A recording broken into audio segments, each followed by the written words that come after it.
Afternoon, everyone. We all look amazing. Happy Valentine's Day to us. I think I wanted to commend Doctor, but he stepped out. He's putting on red, and he looks really handsome. So please help me tell him. Yes, please. Thank you. How many of us feel like we're not ready for artificial intelligence? Okay, great. How many of us know that we used a tool today that has artificial? Okay, can I get an example of great? You used was that for the presentation? Okay, the presentation. Okay, I've seen your phone. Do you use your facial recognition? Who uses facial recognition? It's dangerous, so please stop using it. Anybody can, even when you're dead, right? So I prefer the local. Let's stop using facial. Okay, my name is Eyum Victoria. I am a telecommunication regulator, and my topic would be three things I learned from my real life AI experience. Can somebody help me with what we think would be the AI experience I'm talking about? I need help. AI experience. Sorry? No, no, no, no, not that. Thank you, though. Why? Sorry, not ChatGPT. No, real life. Okay, so automated vehicles. I thought somebody would say that. So I look very interesting. I'm also very curious, and so I was privileged to go on a work trip in state of Georgia, Atlanta, and I was just curious. The hotel says, "Oh, you can try out our automated vehicles," and I'm like, "No, I'm a very traditional woman. Why would I be inside motor that there's nobody driving?" And then when my colleagues, senior colleagues went out, I'm like, yes, so I don't want to spend, I'd rather just move around in an automated vehicle. So they called the car because I didn't even want the application on my phone. I can be very careless as well. And then when they helped out to get the Uber, it's a robot Uber and it's in, you can check it out in Atlanta if you're ever there. I mean, if you have the courage to. And when the car came in, drove up front. First of all, it's tinted, it's a Tesla. And I went to the other side. So the driver is on the right side. So of course, as a passenger, I go to the left side. No, I went to the right side. Let me see if robot can see me. And it opened up. I'm like, yay, I got in. And when I got in, it was like I was getting into a room because I'm used to a human being welcoming me into that space. So it felt very claustrophobic because you're alone, but your emotion.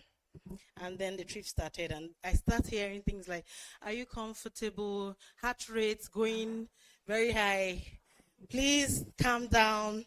What region are you from?" I'm like, okay. Then there's some things popped up, like algorithms popped up, and you can see like a local face. You can see like a robotic face, and I'm like, human being, please.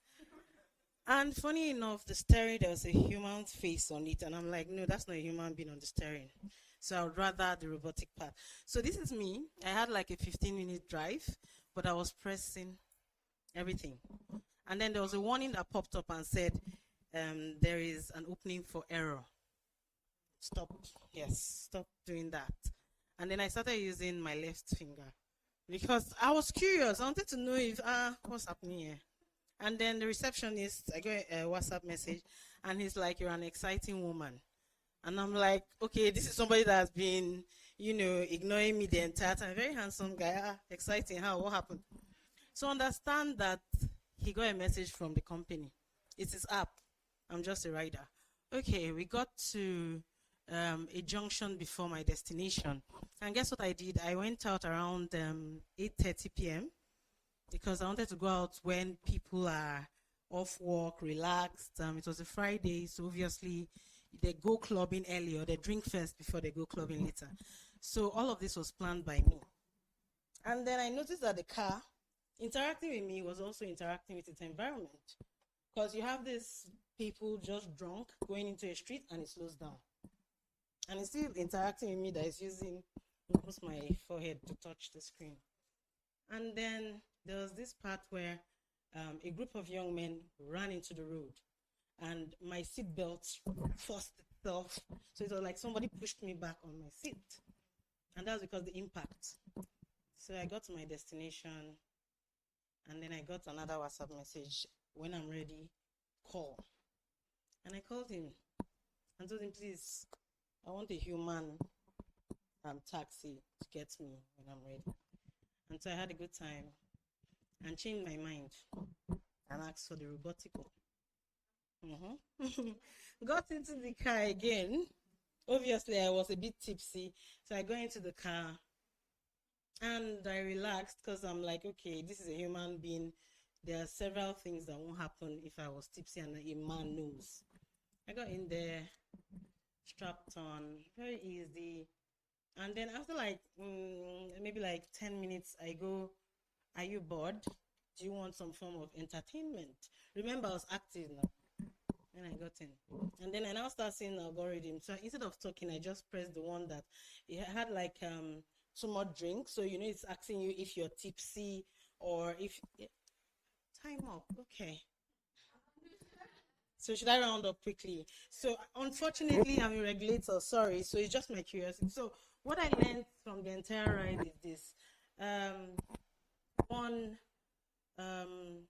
we're not ready for those robotic cars yet in Nigeria. Unfortunately, we are not ready. I'll repeat myself. First of all, sorry, madam, I just want to educate. Your infrastructure, zero. Second of all, we are terrible drivers as human beings. And then thirdly, let's be patient with the government when it comes. Thank you.